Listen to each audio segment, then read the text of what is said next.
Nossa mensagem hoje é a história de Deus e a história da minha vida. É interessante nós recapitularmos muito essa conexão entre a história de Deus e a nossa história pessoal. Essa mensagem, comentava com o pastor Aracá, que na realidade os primeiros passos para ela, que hoje eu trago para vocês, começou em março de 1986. Eu tinha mais ou menos uns 8 anos e meio de ministério, e a grande pergunta que eu tinha não era se eu ia ter sucesso no ministério ou não, se eu de fato teria algum nome ou não. A pergunta era: como que eu faço parte do grande plano de Deus para todo o universo? Uma grande pergunta essa, e é a pergunta que eu trago para vocês hoje, é exatamente essa, né? Qual o meu papel em relação ao plano geral de Deus? Eu vou procurar mostrar para vocês que muitas vezes nós temos construído um Deus à nossa semelhança, dentro da nossa necessidade, e eu gostaria que a gente invertesse esse processo.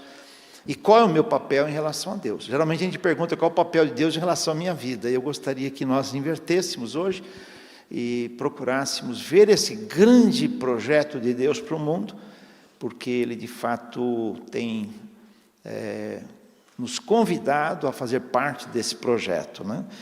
Uma das coisas importantes que nós temos de pensar, e nós falamos muito em salvação, tem uma frase lá em si, tem cânticos que nós cantamos hoje, e nós gostaríamos de mostrar para vocês hoje que a salvação é um tema fundamental para mim e sua vida, sem o que nós não teremos condições de colocar em ordem a nossa vida. Esse é um ponto essencial. Vamos pensar na salvação como um ponto de partida, uma porta que se abre. E aberta esta porta, Deus tem para nós uma série de outros pontos essenciais de vida que nós necessitamos considerar. E eu trouxe 3 desenhos para vocês, procurei montar didaticamente, e vamos trabalhar com esses 3 desenhos para que vocês compreendam esse desafio que Deus tem para nós, de eu conectar a minha história à história de Deus. E um dos pontos que eu teria de trabalhar com vocês agora era pensar na Bíblia como um todo, que é o nosso manual de vida, em que Deus, Ele tem um plano de recuperar toda a criação e o ser humano. Não só o ser humano, mas toda a criação. E aí entra o meu papel, entra a minha história com a história de Deus. Como ser instrumento de Deus na recuperação de toda a criação e de toda a criatura. Normalmente nós pensamos na recuperação da criatura, do ser humano. E a morte de Jesus na cruz do Calvário, ela foi muito mais profunda. Tanto é que teremos novos céus e nova terra. Tanto que no Novo Testamento, quando eu separo a parte histórica, separo a parte escatológica, o que tenho fala a respeito da minha vida no mundo, do meu papel no mundo, no dia a dia. Como o pastor Ricardo mesmo disse, a vida pública, a minha vida de adoração, a minha vida com meus irmãos na igreja. Vida, vida e vida. Até que Jesus um dia venha. Eu não sei quando, mas Ele virá. Essa é a minha esperança. Mas até lá, então, qual é o meu papel? De desenvolver uma história, mas conectada com a história de Deus. Nós temos chamado isso nos estudos bíblicos de praticamente de a missão de Deus no mundo, né? Vamos ver se a nossa equipe lá ajuda. A Bia, aí? É aqui, então tem que fazer um curso aqui. Obrigado, Gui.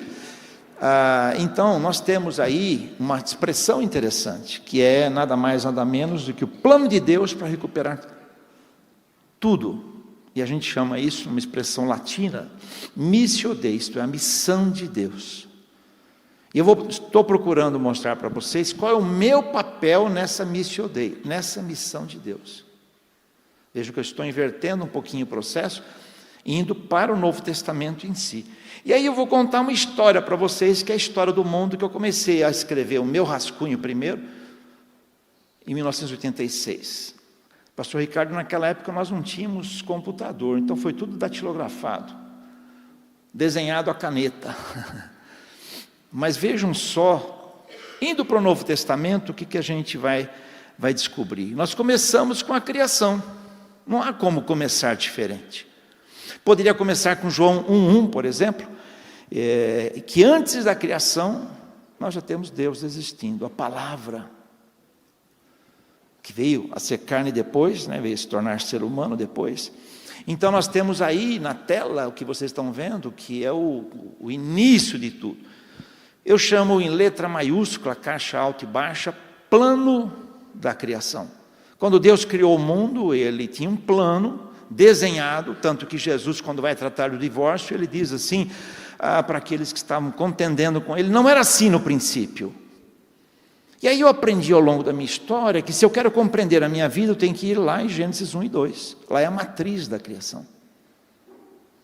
Um dos temas que temos de trabalhar muito na vida pública hoje é a cultura de gênero, e para eu compreender, eu tenho que ir lá na matriz da criação. Abortamento, na matriz da criação. Ecologia, ambiente, na matriz da criação. A partir de lá eu desenho a vida. Vejam a história de Deus. A minha vida terá significação a partir da história de Deus, a partir do plano da criação. Temos aí Adão e Eva, mas infelizmente eles quiseram se rebelar contra Deus. Se rebelaram contra Deus, se afastaram de Deus, saíram do jardim, pararam de ter acesso às benesses que Deus tem, ao plano da criação, e quiseram criar o seu próprio plano. Já sabemos de tudo isso. Se você ler Gênesis 3:15, nós temos o que chamamos de primeiro evangelho, ou proto-evangelho. Deus olha para a criação, Ele podia destruir tudo, recomeçar tudo de novo, mas Ele diz, não, eu amo esse povo. Tanto que Jesus diz depois, se eu amar um amigo, tudo bem, mas amar aquele que não pode ser amado, um não amorável, esse é o amor. E esse é o amor. Um dos textos lidos aqui no começo é Deus amou. E Ele amou tanto a criação e a criatura, que Ele então prometeu para Eva que do descendente dela viria a resposta. Isso a gente chama de missão de Deus. Deus se lança como missionário no mundo, para então recuperar a criação e a criatura. E a história continua. Ao continuar a história, nós vemos aí diversos personagens, como Caim. Não preciso repetir a história dele, vocês já conhecem. Nós vemos aí também a maldade crescendo.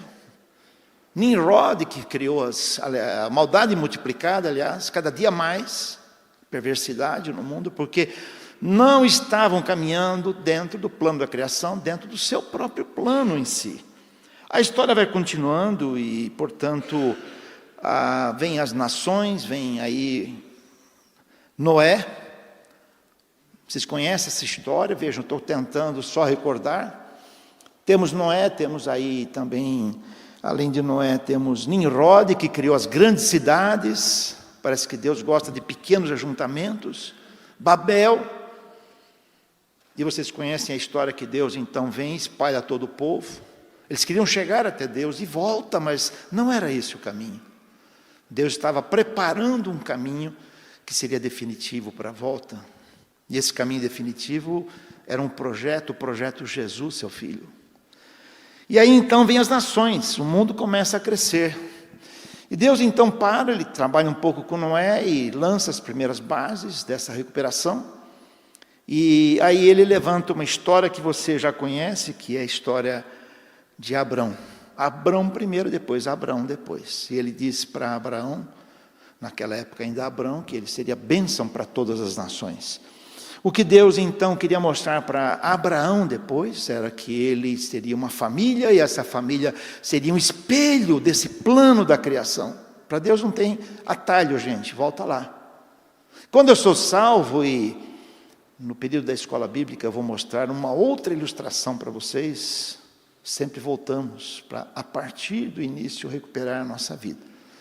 Então, o que Deus estava falando para Abraão era que ele seria bênção para as nações, porque a sua descendência cresceria tanto que poderia ser um modelo da lei, daquele plano da criação para as nações idólatras, perversas, guerreiras, destrutivas, sem amor, imoral. E Israel estaria no meio, primeiro os hebreus, e depois Israel estaria no meio para ser essa nação, esse povo que podemos chamar de vitrine, de contraste em relação àquela própria vida, um povo diferente. Um povo que seria a tradução do plano da criação que foi abandonado por Adão e Eva. O que Israel fez? Não seguiu. Israel se misturou com o povo daquela época. Israel seguiu Baal e tantos outros deuses. Israel quis um rei, e Deus estava desenvolvendo ali um trabalho diferente, de uma política diferente, em que todos teriam participação. Mas Israel queria um rei, queria ser igual às nações vizinhas. Israel começou então a se misturar com as nações, deixou de ser um povo de contraste, um povo espelho, modelo, uma vitrine de Deus.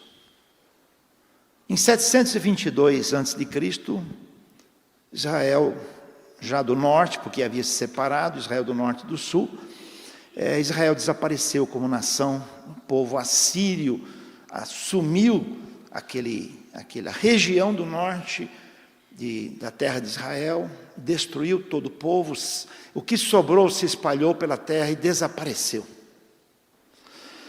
Bom, Deus poderia ter desistido, vou destruir todo mundo, resolver essa situação, mas Ele diz, não, eu tenho um plano, que me lancei como missionário é enviado, essa é a palavra, eu me enviei a recuperar tanto a criação como a criatura.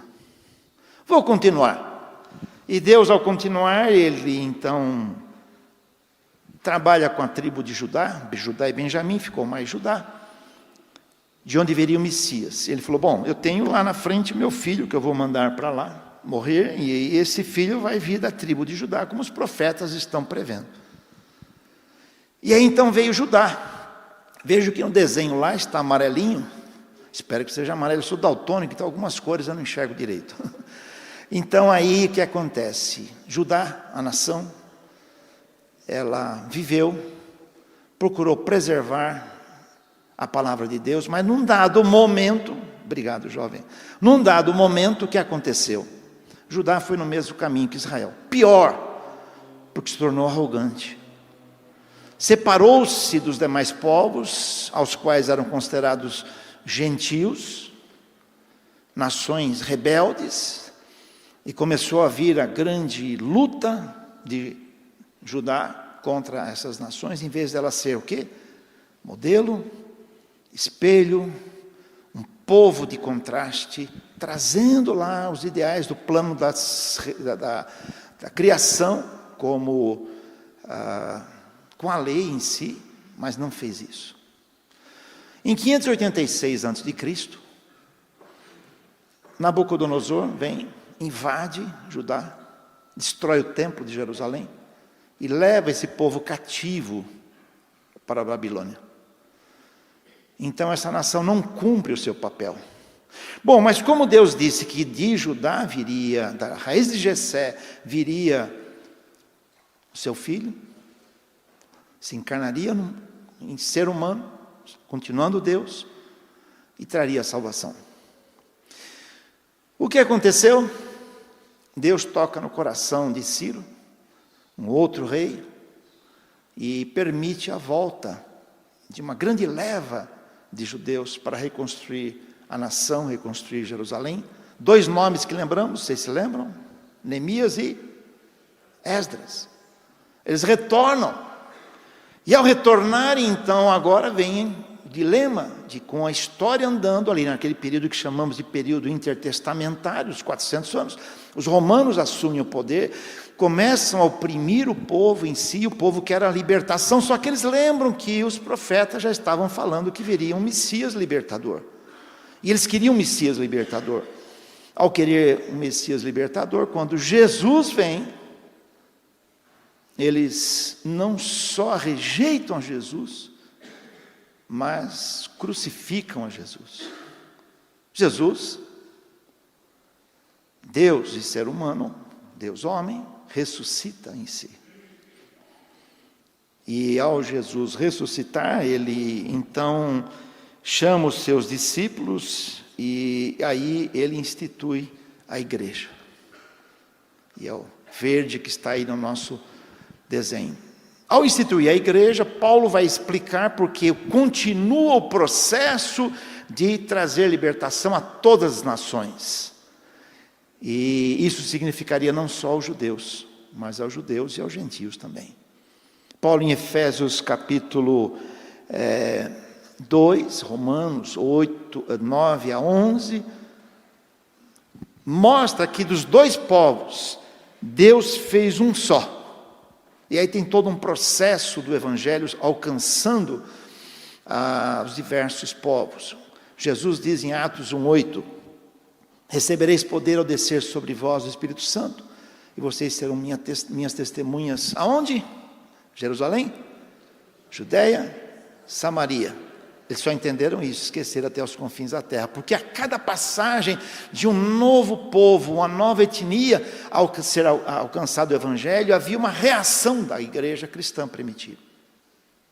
Mas em Atos 10, Cornélio recebe o Evangelho sendo um gentio, e aí rompe-se a barreira, o Evangelho então avança em si, a salvação, a pregação, o anúncio avança em si, e finalmente começam as nações a serem alcançadas. E aí eu ponho uma setinha para cima e para baixo, que mostra novamente aquela promessa que Deus deu a Abrão e depois a Abraão, de alcançar todas as nações. Bom, tudo isso nós conhecemos, né? O grande desafio que nós temos é compreender esse processo, e ao compreender esse processo, uma frase que eu coloco aí, é bem tida, que é a ação não só anunciadora, mas transformadora do Evangelho, trazendo de volta aquela vida do plano da criação. Aí vêm os novos discípulos, e a igreja passa a ser nova humanidade. 2 Coríntios 5,17 diz que se alguém está em Cristo, é o que mesmo? Nova criatura. No texto original fala em nova criação, uma nova raça de seres agora humanos.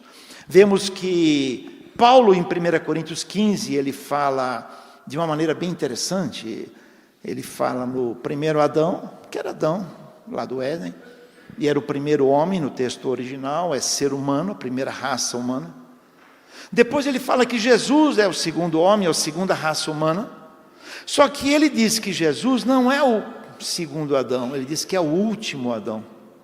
Depois do último vem o que mesmo? Ninguém mais. Jesus encerra aquela raça pecaminosa e reinicializa. É como no celular, né? Você der algum problema, reinicializa tudo. Jesus então reinicializa uma nova raça, e nós como igreja somos essa nova humanidade. Esse é um ponto necessário que eu e você precisamos redescobrir na história de Deus e na minha história. A partir do momento que eu aceito Jesus como meu Salvador e Senhor, eu passo agora a trabalhar, viver, andar como essa nova humanidade. E aqui é um ponto que você precisa lembrar sempre. Onde você estiver, eu sou a nova humanidade. Igreja, não somos só aqui no templo, quando nós estamos. Quantos irmãos não puderam vir hoje? Eles são a igreja. Jesus morreu por eles também. Vai sair essa semana um artigo meu intitulado Teologia da Segunda-feira. O que da Bíblia eu ouço, o que da Bíblia eu prego, do que da Bíblia eu ensino no domingo, o que servirá para mim na segunda-feira, quando eu acordar às 4, 5, 6, 7 da manhã e cuidar da minha vida. Não há como separar nesta percepção a minha vida pessoal, particular, religiosa, privada, da vida pública. A partir do momento que eu aceito a Jesus, eu sou um só. Senão vou viver uma esquizofrenia espiritual. Eu sou um só. Aí eu participo da história de Deus. E é assim que temos essa dimensão, que nós chamamos hoje, para explicar melhor, missional e de envio, que é a missão de anunciarmos e vivermos o Evangelho. E a igreja, então, é chamada a viver isso, e por isso essa igreja, ela que somos nós, somos o que escrevemos aí, um povo de contraste, diferente, que o mundo vai olhar para nós e vai ver uma vida diferente, principalmente no mundo de hoje, onde há tanta confusão, e ver em nós um espelho, uma esperança na minha vida, no trabalho e onde eu estiver em si. Bom, poderíamos continuar, mas vamos dizer que Jesus um dia virá. E aí então Jesus virá e poderá restaurar todas as coisas. Mas enquanto isso, eu e você como igreja somos um povo de contraste. O desenho está meio complicado, não coube em toda a tela, mas aí eu fiz um desenho só para vocês. Esse é o desenho da história que eu comecei a escrever em 1986. Então nós temos a restauração de tudo. E onde eu entro nisso? Esse desenho mostra onde eu entro. A minha vida hoje está aí. A sua vida hoje está aí. Não só aqui aos domingos, mas também em todo momento, em todo instante em si. Por quê? Jesus faz uma oração sacerdotal que às vezes até eu fico pensando que é complicada para nós hoje. E ele disse: Pai, não peço que os tires do mundo. Seria tão bom se nós voltássemos à época dos mosteiros, viver longe desse mundo complicado, vulnerável, vivemos nos mosteiros, né? Como irmãos na fé. Mas Jesus disse: não, eu quero que vocês vivam lá no meio como Israel deveria, como Judá deveria, e não o fez. E ele disse assim: peço não que os tires do mundo, mas sim que os guardes do mal. Satanás, santifica-os na verdade, a tua palavra é a verdade. E olha o que ele disse: assim como tu me enviastes ao mundo, eu envio a todos eles ao mundo. Eu e você então fazemos parte dessa história de Deus. Esse é o grande desafio. Talvez você esteja pensando, sim, sem dúvida nenhuma nós temos os missionários. O pastor Ricardo foram missionários lá na Suíça. E não pensam que ser missionário na Suíça é moleza, não. Na Europa há incredulidade, secularismo. Ele pode contar com mais detalhes, como é difícil explicar sobre Deus para alguém que já foi criado sem Deus. E então nós investimos em missões. Tudo bem, excelente. Mas Deus, Ele quer nos aprofundar mais nesse plano dEle, da história dEle. Tá? E aí eu trouxe a segunda ilustração para vocês. Aqui do lado nós temos uma ferrovia, né? Então todo mundo conhece ferrovia. E eu achei melhor trazer então um desenho de uma ferrovia para mostrar para vocês a igreja em missão.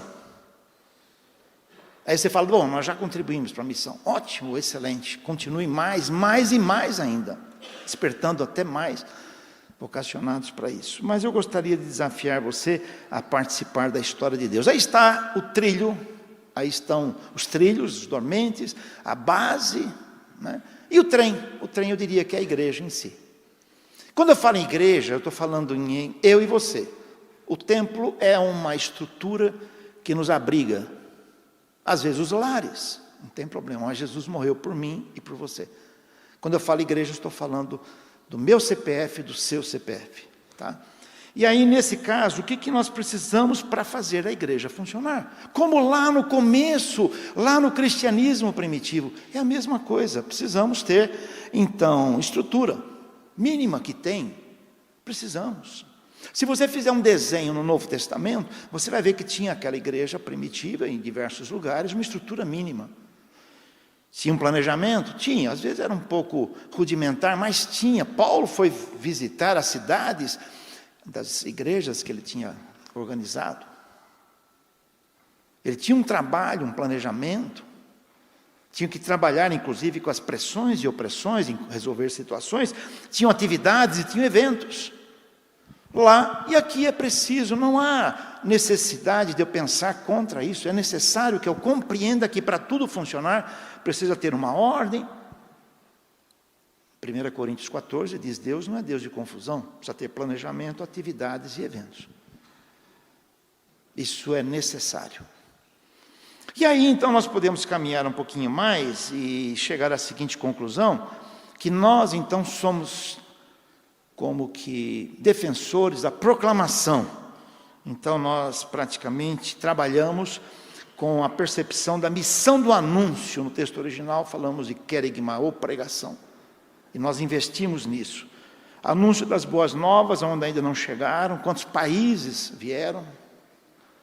Falamos aí em diversas fases do trabalho missionário, janela 1040, hoje já se fala na janela, alguns falam 1020, que é a idade da nova geração que está vindo. Enfim, existem diversas estratégias. Povos que estão precisando ser alcançados hoje, não só lá longe, mas aqui, perto. Aí vêm os missiólogos e falam de missões urbanas.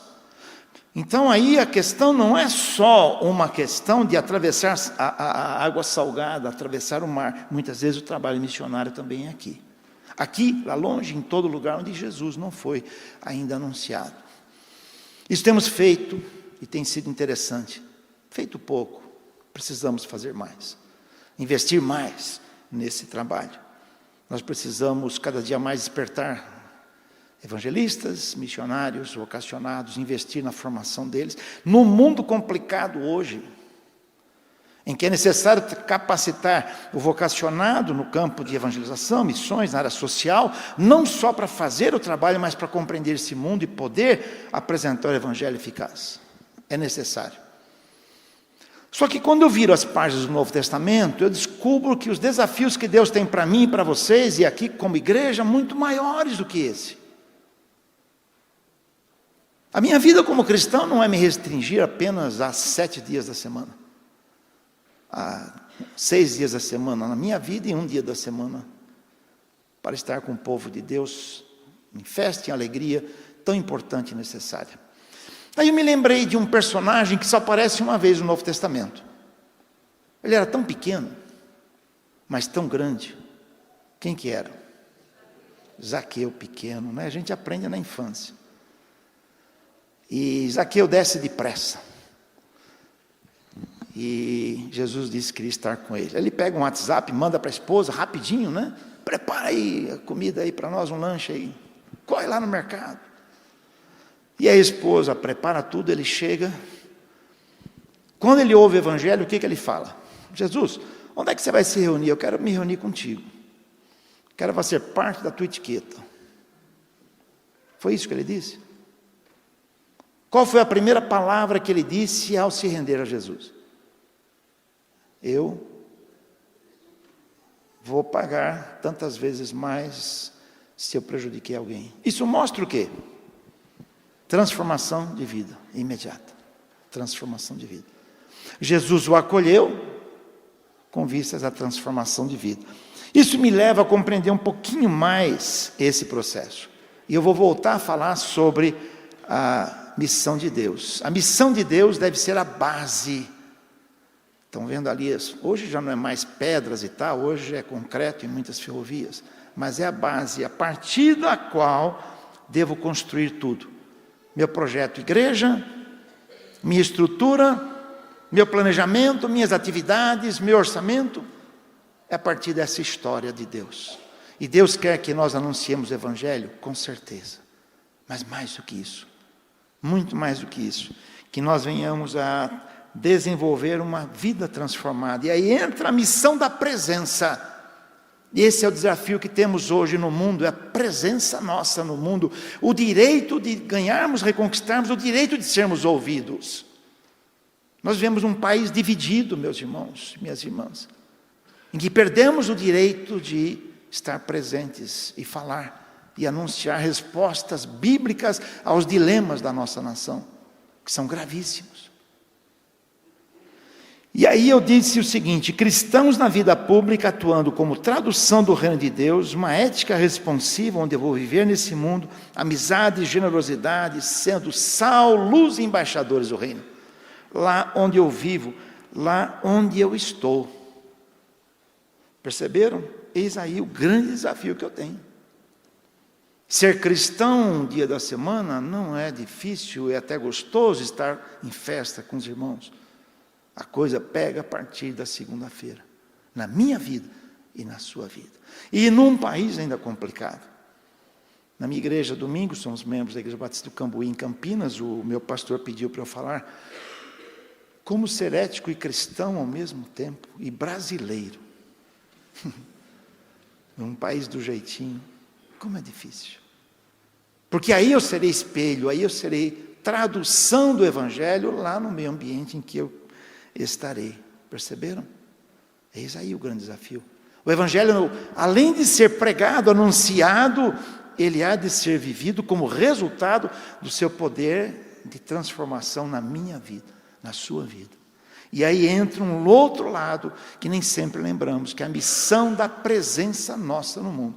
A missão de Deus é restaurar todo mundo, e por isso ele tem a missão do anúncio, mas tem a missão da presença, que estaremos representando Deus no mundo em si. E aí nós temos chamado hoje isso para poder juntar o aspecto missionário com o aspecto de vida, de presença, de dimensão missional. É algo que tem vindo da década de 90, está chegando no Brasil, essa compreensão bíblica agora. Meu papel no mundo, são 2 trilhos, onde um trilho para, a viagem para. E a grande pergunta que eu faço para mim, nós como evangélicos, como igreja no mundo, será que temos andado só num trilho e o outro trilho? Tivemos aí as festividades das Olimpíadas em Paris, e com aquela profanação, interessante, trágica. E eu me pergunto, como evangélico, será que nós, como evangélico, como cristãos, temos tido uma presença marcante na vida, não só política no mundo? Nós discutimos, os evangélicos vão ser 50% em 2030. Continuaremos sendo como os católicos no passado, nominais? Qual é a minha vida na minha profissão? Qual é a minha vida, meu modelo de vida? Não só falar de Jesus, é viver Jesus, encarnar o Evangelho nas minhas práticas, lá onde eu vivo, nos meus negócios, no condomínio, na escola, os jovens estão aí.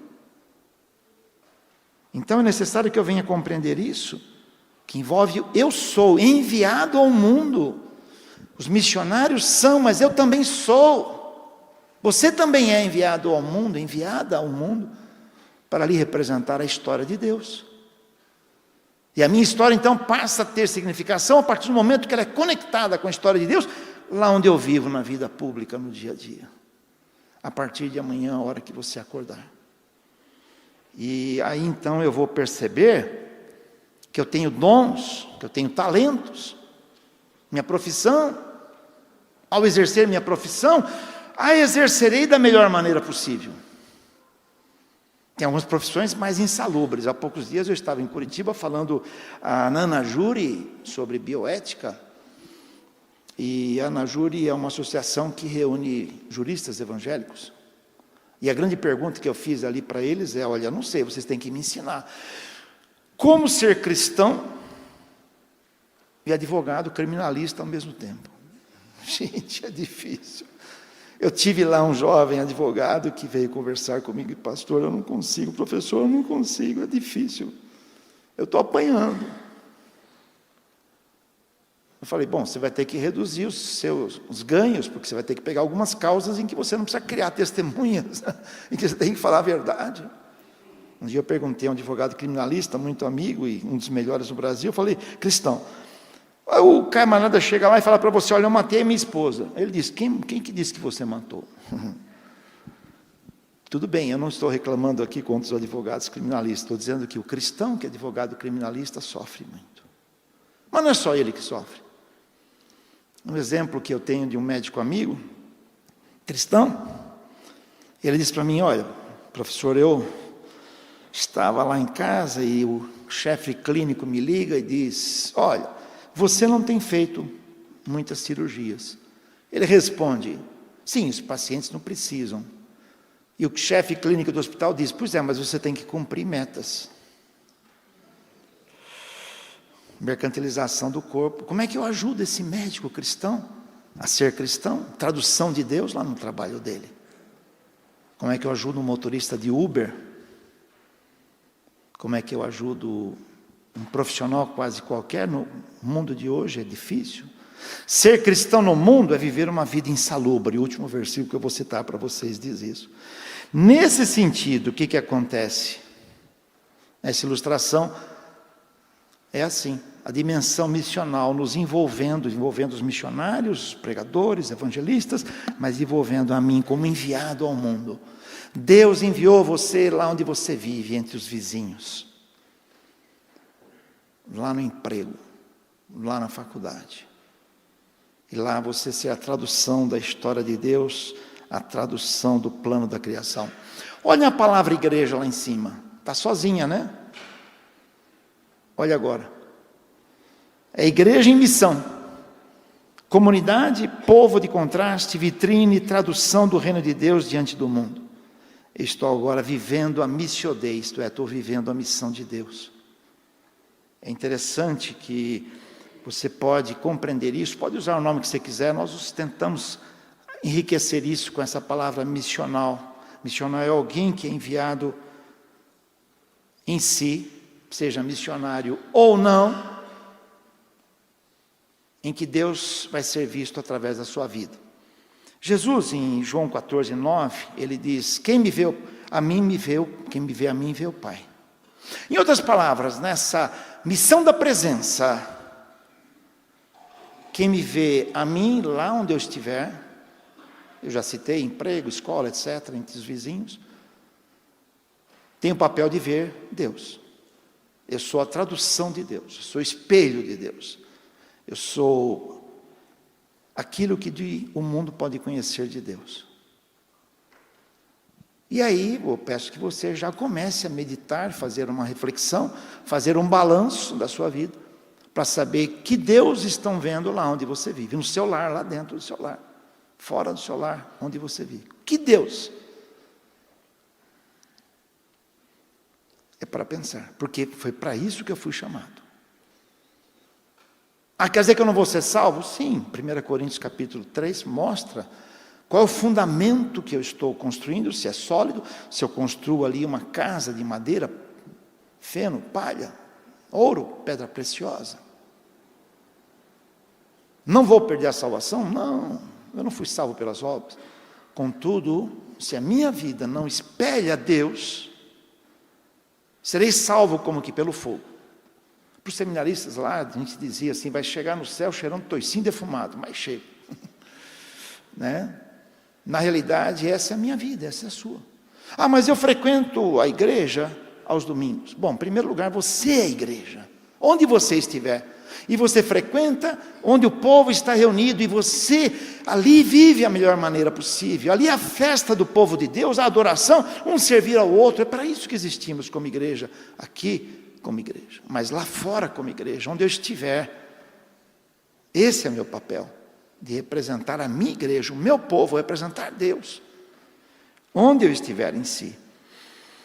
Eu diria assim, que na realidade, um missiólogo chamado Stetzer, ele diz: se vivo uma vida missional, vivo a vida moldada pela missão de Deus. Aí eu criei uma frase para entender melhor isso. A partir da minha conversão, geralmente, eu aceito a Jesus e as pessoas dizem: olha, você aceitou Jesus, vem aqui, frequenta a igreja, você vai ser batizado, contribui, participa, exerce algum cargo e vai vivendo aí uma vez por semana. Excelente, é isso mesmo. Mas é mais do que isso. Porque se eu me converti, aceitei a Jesus, a partir da minha conversão, minha vida agora é o projeto de Deus.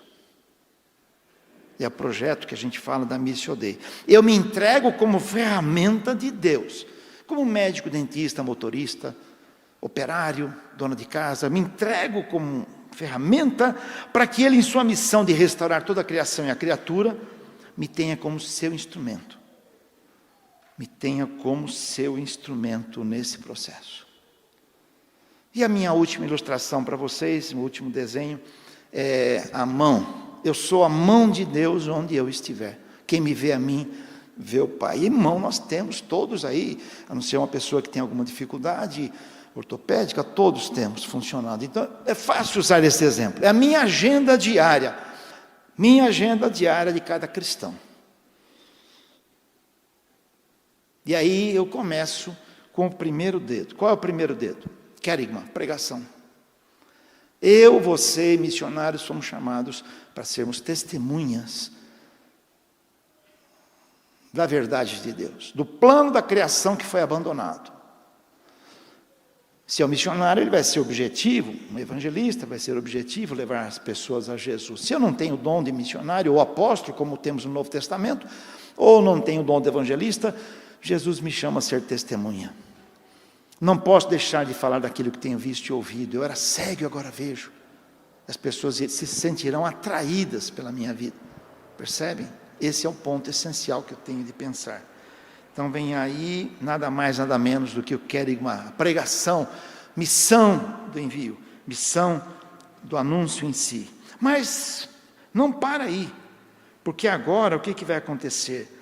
Agora eu vou viver no mundo e vou exercer no mundo o meu papel, por meio dos princípios ideais cristãos, por meio dos princípios bíblicos. Vou exercer a minha profissão, algumas são mais insalubres que outras, e nesse caso em si, o que vai acontecer claramente é que eu serei modelo da verdade, serei modelo da retidão. Aí você fala, bom, para você é moleza isso, né? Você é professor, pastor. Eu fui contador na minha juventude. Como ser contador cristão ao mesmo tempo? Como ser despachante? Aqui entra o que eu falei há pouco tempo para vocês. Aí está o grande desafio. Conversei muito com empresários antes de ser lançado o meu livro sobre o jeitinho brasileiro, e aí empresários diziam para mim, olha, como é que eu faço para ser empresário brasileiro ao mesmo tempo? Redução de margem de lucro, agir como cristão, e etc, etc. É um processo que não vai dar tempo para nós falarmos. Mas aí continuamos então avançando, e é uma vida exemplar, é uma fé ativa.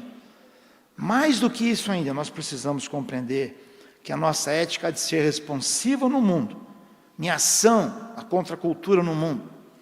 Nós temos um problema sério no Brasil, que nós temos o que eu chamo de síndrome de fita métrica hoje. Nos dividimos entre direita e esquerda, e o princípio bíblico nos leva a ir mais além disso, mais profundamente do que isso, em sermos pacificadores da nação, onde estivermos, em agirmos com a palavra de Deus na mão, quando participamos de uma reunião de bairro, uma reunião ou uma sociedade de amigos, seja onde for, num sindicato, no condomínio, onde tiver, qual é a minha influência como cristão ali, naquele meio ambiente que eu estou? Qual a minha influência no meu trabalho? Quando há planejamento, mudança de políticas internas. Mais do que isso, então, que nós temos de aprender é vivermos como cristãos no meio ambiente. Jesus vivia no meio ambiente onde ele estava. Ele não dizia, não, vocês, como os judeus faziam lá naquela história, né? Vocês são gentios, não quero com vocês. Não, Jesus estava lá no meio ambiente. Não dá tempo aqui hoje, mas se nós conversarmos sobre João capítulo 4, a conversa de Jesus com a mulher samaritana, a virada de chave em conceitos profundos das Escrituras, vocês vão ver, mulher samaritana, mas ele estava lá. Então é a amizade, o acolhimento, é a presença nossa na sociedade, convivência intencional, uma vida relacional, ser bênção entre os amigos. Muitas vezes dizemos, não vou com aquele amigo porque ele bebe, ele fuma, mas ele precisa conhecer um espelho da minha vida. Paulo dizia, onde eu estiver, eu procuro viver daquela maneira, sem contudo me envolver. O tempo não permite, poderíamos contar inúmeras experiências de irmãos na fé que compreenderam isso, irmãs na fé que compreenderam isso, se tornaram um espelho, a esperança de um ambiente desesperançado. Nós temos que aprender a viver no mundo, aí entra amizade e acolhimento, com vistas à transformação, como aconteceu com aquele pequeno homem, Zaqueu. E aí então nós vamos a caminhar e compreender um processo grande que se chama nada mais, nada menos do que acolhimento e generosidade. sermos úteis às pessoas, sermos generosos, viver a vida a partir de atender às necessidades e carências das pessoas, não só financeiras. Esse é um dilema, que nós pensamos só em assistência social, nós esquecemos da ação social. Como posso eu transformar aquele ambiente em que vivo, as estruturas daquele ambiente, a partir dos ideais do Evangelho? É interessante que na eleição passada, alguns colegas pastores diziam, político não pode usar o púlpito da minha igreja. Aí eu escrevi na minha coluna no Jornal Batista, e com essa pergunta, pode político usar o púlpito da minha igreja? Eu disse, a pergunta é outra, por isso a resposta não está sendo correta. Estou eu evangelizando, levando pessoas a Cristo, discipulando pessoas que serão pessoas não só salvas, mas pessoas que vivem intensamente o Evangelho e vão ser políticos, vão ser juízes, promotores públicos, advogados, empresários, motoristas de Uber, para que lá eles representem a Deus? A pergunta é outra. A resposta então virá de maneira diferente. Então aí está a minha história de vida e a história de Deus. Quando eu, no mundo, assim como tu me enviaste, eu envio. Deus e Jesus me enviou a vocês. Bom, nosso tempo está vencendo, vamos já concluir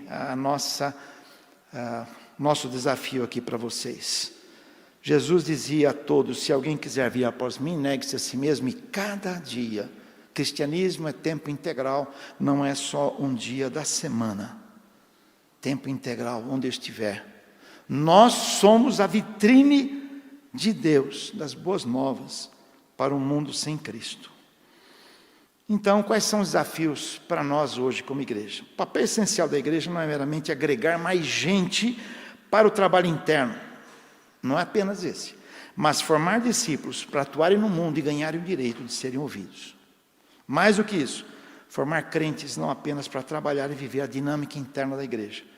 Precisamos urgentemente formar médicos, advogados, como disse há pouco, professores, juízes, pedreiros, motoristas de Uber, para atuarem no seu ambiente de ação, como sal, como luz, formar embaixadores de Cristo que representem o reino de Deus e seus ideais e valores no seu âmbito de atuação. Mais ainda, nosso papel como igreja, no mundo de hoje, é sermos mediadores e não extremados. Mediadores de Deus nesse mundo. Representativamente a encarnação de Deus, encarnação do que é Deus, não de Deus em si, que foi Jesus, da pessoa, mas do que é Deus. Porque o mundo vai conhecer Deus através de mim, não só da minha palavra, mas também da minha vida. Daí o cuidado, a formação do cristão para a vida, a educação na igreja, o aconselhamento, o discipulado. A igreja, então, é uma sociedade de contraste, vitrine tradutora do reino, modelo estimuladora de uma ética responsiva, vivendo essa dimensão missional por meio da missão do anúncio, mas também pela missão da presença, em tempo integral, e por meio dos nossos dons, dos nossos talentos. Eu colecionei aqui alguns desafios para vocês. Michael Gorin, esse livro já está traduzido ao português, ainda não foi publicado. Ele diz que a igreja é um povo enviado ao mundo 7 dias da semana como testemunhas do reino de Deus, em contraste com a igreja como um povo reunido apenas um dia da semana, e eu acrescento com ocupação religiosa. Mais ainda, o Robert Martin Achard, ele diz que evangelização é questão de presença. A evangelização no mundo não é principalmente uma questão de palavras e ações, é uma questão de presença. A presença do povo de Deus em meio à humanidade, a presença de Deus em meio ao seu povo. Nossa vida, pessoal e de igreja, há de representar Deus naquele momento em si. E por isso de que história eu faço parte, já que a minha história é a história de Deus, a forma como entendemos a vida humana depende de qual concepção que nós temos da história da humanidade. Qual a história da qual a minha vida faz parte. Leslie Newbigin foi missionário por 40 anos entre os hindus. E aí um outro autor, Alasdair MacIntyre, ele disse, eu só consigo responder a pergunta, o que é para eu fazer, se eu conseguir responder uma pergunta que antecede, de que história eu faço parte. E a minha pergunta para você é exatamente essa, de que história você faz parte? Da sua história em que Deus se tornou uma espécie de um ajudador, se temos um personal trainer, temos um personal guru que agora é Deus e resolve meus pepinos? Ou Deus é aquele que tem uma história no mundo da qual eu faço parte? E Ele vai me ajudar, com certeza. Ele não vai me deixar desamparado. John Carroll, ele disse que o declínio do cristianismo como praticado no Ocidente é fácil de explicar. As igrejas cristãs têm falhado totalmente em sua tarefa principal, de recontar a história de sua fundação de uma maneira que seja relevante a esses tempos. Se eu não vivo essa história de segunda a segunda, eu transformo a minha igreja apenas em atividade, evento e programa. E tudo isso precisa, mas não é só isso. Isso é meio.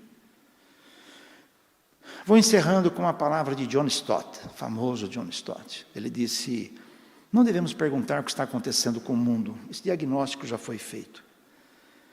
Em vez disso, devemos perguntar o que aconteceu com o sal, o que aconteceu com a luz. Ninguém desconhece Billy Graham. Ele disse: nós somos as Bíblias que o mundo está lendo, nós somos os sermões que o mundo está prestando atenção. O desafio maior da igreja primitiva foi em Atos 17:6. E esses que têm transformado ou transtornado o mundo chegaram até nós. O texto original, grego, fala em virar de perna para o ar. Grande pergunta que eu tenho feito a pastores. Chega já praticamente quase a 1 milhar de pastores que têm conversado.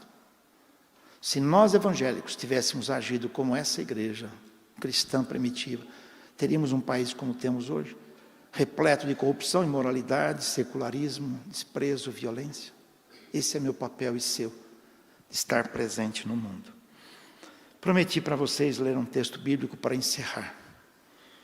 Para que vocês se tornem irrepreensíveis e sinceros filhos de Deus, inculpáveis no meio de uma geração pervertida e corrompida, na qual nosso papel é resplandecer como luzeiros deste mundo, desta vida. Como tem muito desenho, eu coloquei isso tudo num PDF, tem o QR Code, se você quiser uma cópia, é só tirar a cópia daqui. Espero que nós venhamos a aceitar esse desafio.